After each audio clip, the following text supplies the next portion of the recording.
Bueno, antes que nada, tenemos que decir que este es un proyecto colectivo de 3 estudios de arquitectura que nosotros convocamos acá en la Fundación Texo para plantear este hermoso proyecto que se llama Terraria. Nosotros tenemos un programa que se llama Selección, que viene incluso desde antes de la fundación. Empieza en el año 2011, que es un programa transversal. Empezó como un programa de responsabilidad social de las empresas Texo. Y después, con el correr de los años, ¿verdad? Al aparecer la fundación, forma parte de un programa transversal a todos los otros programas que tenemos nosotros anualmente. Nosotros no hacemos selección todos los años, hacemos cada 3 o 4 años de acuerdo a las circunstancias. A diferencia de Selección 4, que 3 estudios de arquitectura intervinieron en la fundación, cada uno por su cuenta. En este caso, a instancia de José Cubilla, que en este momento no está acá con nosotros, ¿verdad? Pero que es parte del programa, ¿verdad? Él planteó hacer un proyecto en colectivo. Bueno, el proyecto en sí está contemplado como 3 intervenciones, ¿verdad? Una intervención lineal, que es la que tenemos acá al lado, que es este muro que se enfría, que genera oxígeno, que a partir de evaporarse el agua genera un enfriamiento del aire y que también con su condición lineal nos lleva hasta un espacio que se encuentra al final, ¿verdad? Ese espacio que se encuentra al final es esta oda al baldío, que decíamos, un baldío suspendido, que en sí está hecho con ladrillos de tierra suspendidos. Esos ladrillos también retienen la humedad de las plantas y la idea es que genere un baldío en altura, ¿verdad? Un poco jardín colgante de Babilonia. Y por otro lado teníamos el muro, que era de tierra, que este muro de alguna manera se encarga de absorber el exceso de humedad que genera este otro muro, ¿verdad? Estos son muros de ladrillo de tierra prensados, que bueno, la intención era un poco, aparte de poder generar recorrido, generar un poco esta regulación de la humedad, ¿verdad? Eso y generar como espacio, ¿verdad? O sea, ahí se armó como el auditorio audiovisual, un lugar de estar, que también fue una idea, ¿verdad? De que bueno, todo este recorrido también sea, que Texo sea un lugar agradable para venir y quedarse acá, disfrutar también de este espacio, que para nosotros los arquitectos es un lugar de deleite, ¿verdad? De disfrute y bueno, tener acá una hamaca, unos banquitos ahí para sentarte en la pérgola y quedarte a leer un libro y amacar nuevas ideas. Cuando Joseto nos convoca y nos presenta la oportunidad de colaborar, nos pareció primero una idea excelente por el hecho de que podíamos de alguna manera sacar toda esa individualidad, dejar de lado y poder un poco presentar el proyecto como parte de una conversación colectiva donde no existe esto es mío, esto es lo otro, sino es el conocimiento que podemos llegar a aportar como colectivo y que de alguna manera sustenta una idea, una mirada colectiva, que al final los arquitectos somos personas que escriben en piedra lo que piensan.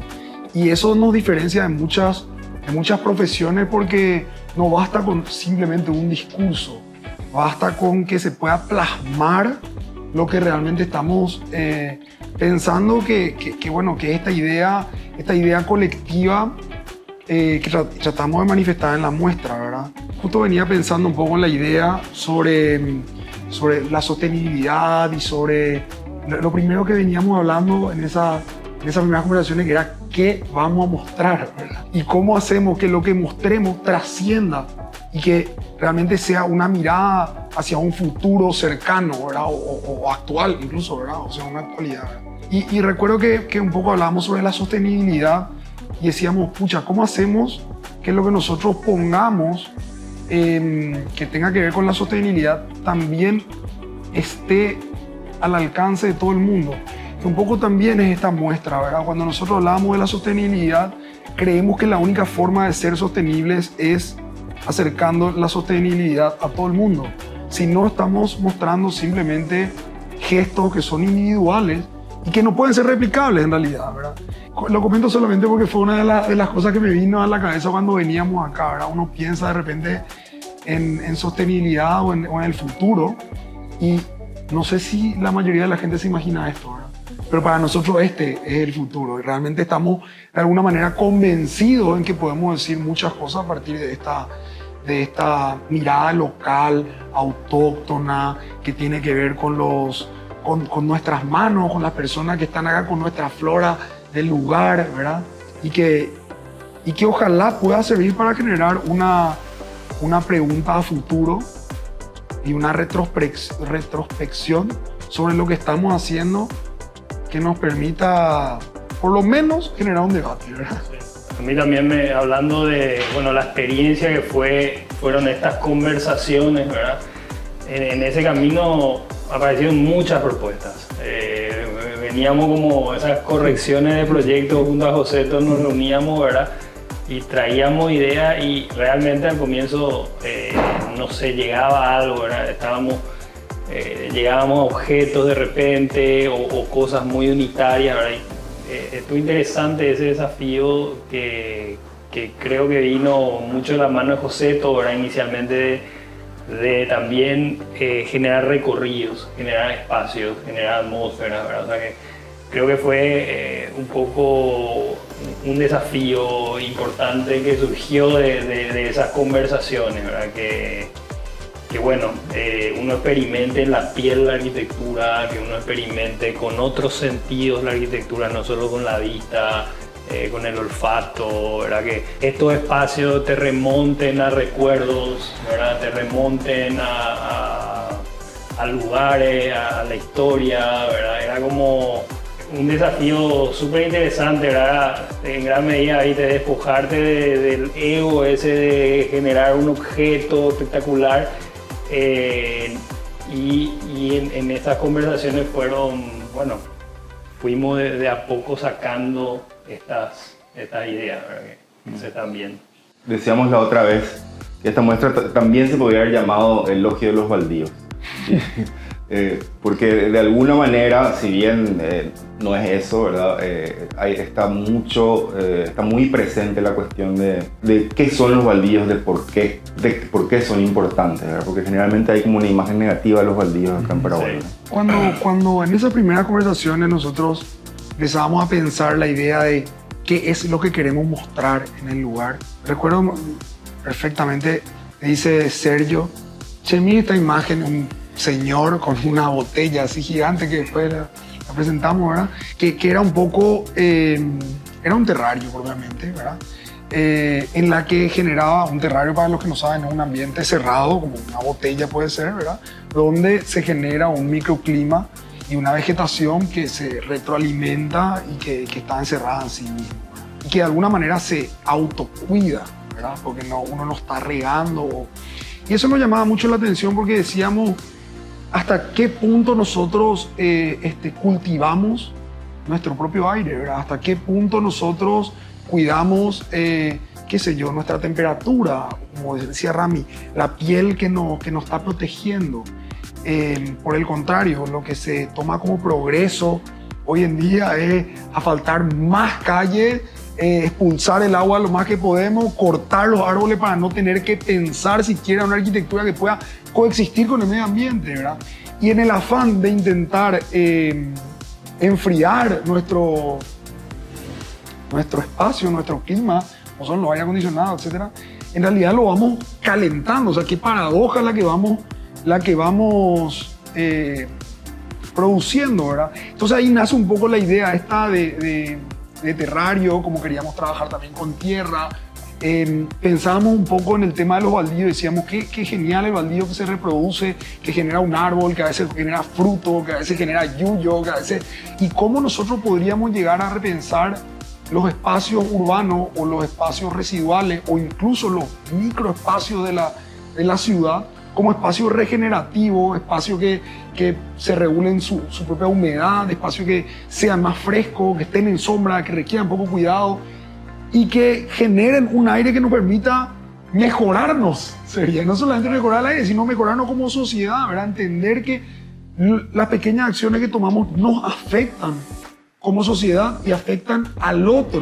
Recuerdo que Joseto en una de las conversaciones contaba el caso de una señora que tenía su galería. Ella todos los días salía a esa galería a tomar tereré, mate, lo que fuere, y de repente se le pone un edificio de vidrio enfrente que boom, le empieza a reflejar el sol y ella ya no puede usar esa galería porque de alguna manera ese edificio transformó su ecosistema, su alrededor, ¿verdad? O sea, cómo nosotros como arquitectos a veces olvidamos que nuestras acciones afectan a los demás y la arquitectura no es ajena a eso.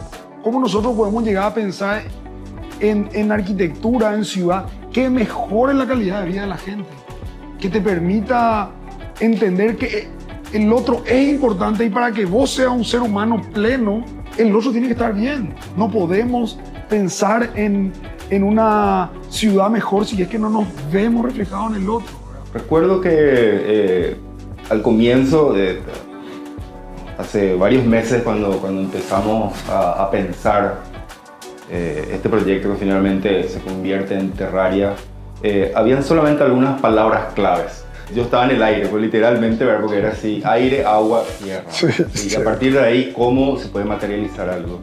Realmente la primera reunión que ahí ya quisimos tranquilizar de esas palabras, ¿verdad?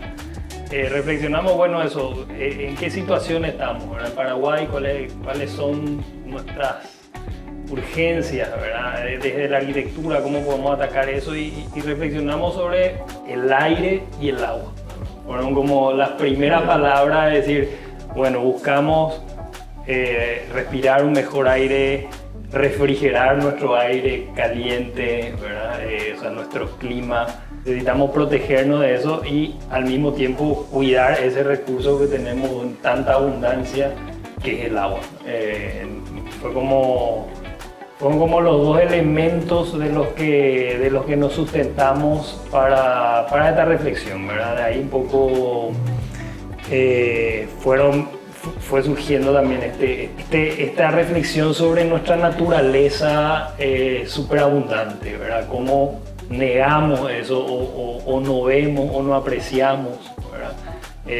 Incluso en la ciudad todavía tenemos esa situación, ¿verdad? Que de ahí un poco viene esa reflexión de los baldíos también, ¿verdad? De que dijimos, o sea, es muy atípica Asunción como capital y quiere decir gran Asunción, ¿verdad? Como la mancha urbana, el conurbano que tenemos, con tanto verde, con tanto verde, pero que en realidad es un verde privado, ¿verdad? O sea, es con tantos baldíos, ¿verdad? Entonces, hoy recién se está dando una transformación súper vertiginosa de Asunción y un poco Gran Asunción, de que eso está en vías de extinción, digamos. O sea, esos baldíos van desapareciendo. Hoy en día ya es hacer un edificio y eso implica por subsuelo nomás ya eliminar todo lo que existe ahí, ¿verdad? Para solucionar los estacionamientos de ese edificio, ¿verdad? Fue un poco decir, pucha, qué frágil que es este sistema, ¿verdad? De hecho,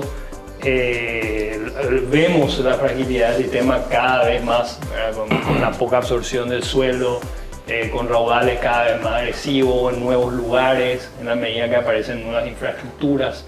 Entonces, es como reflexionar sobre eso que todavía existe acá y poner en valor eso. Era como reivindicar el nombre del baldío, por eso de repente el baldío hoy en día está visto como algo ya peligroso, criadero de enfermedades, vertedero clandestino, ¿verdad? Sin embargo, en otro momento fue un lugar donde sacar yuyo, remedio, alimento, donde jugar. Entonces, reivindicar eso que alguna vez fue, que todavía existe, que podemos darle valor. Creo que vos nos contabas la otra vez sobre el jardín colgante de esta señora Nereguá. Sí. Creo que fue que vos propusiste.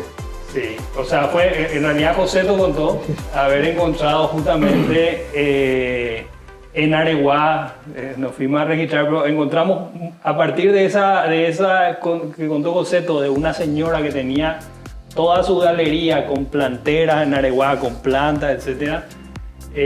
pucha, nos dimos cuenta que esa es una práctica súper común y hay quienes exageran más, menos, ¿verdad? Pero es muy interesante esa atmósfera que uno ve, ¿verdad? Era como la arquitectura sin arquitecto, ¿verdad? O sea, lo que hace la gente para generarse un buen microclima, ¿verdad? Con cosas a su alcance, ¿verdad? Entonces, de cierta manera, bueno, ahí en el fondo de texto surge de esa reflexión ese baldío flotante que le llamamos, ¿verdad?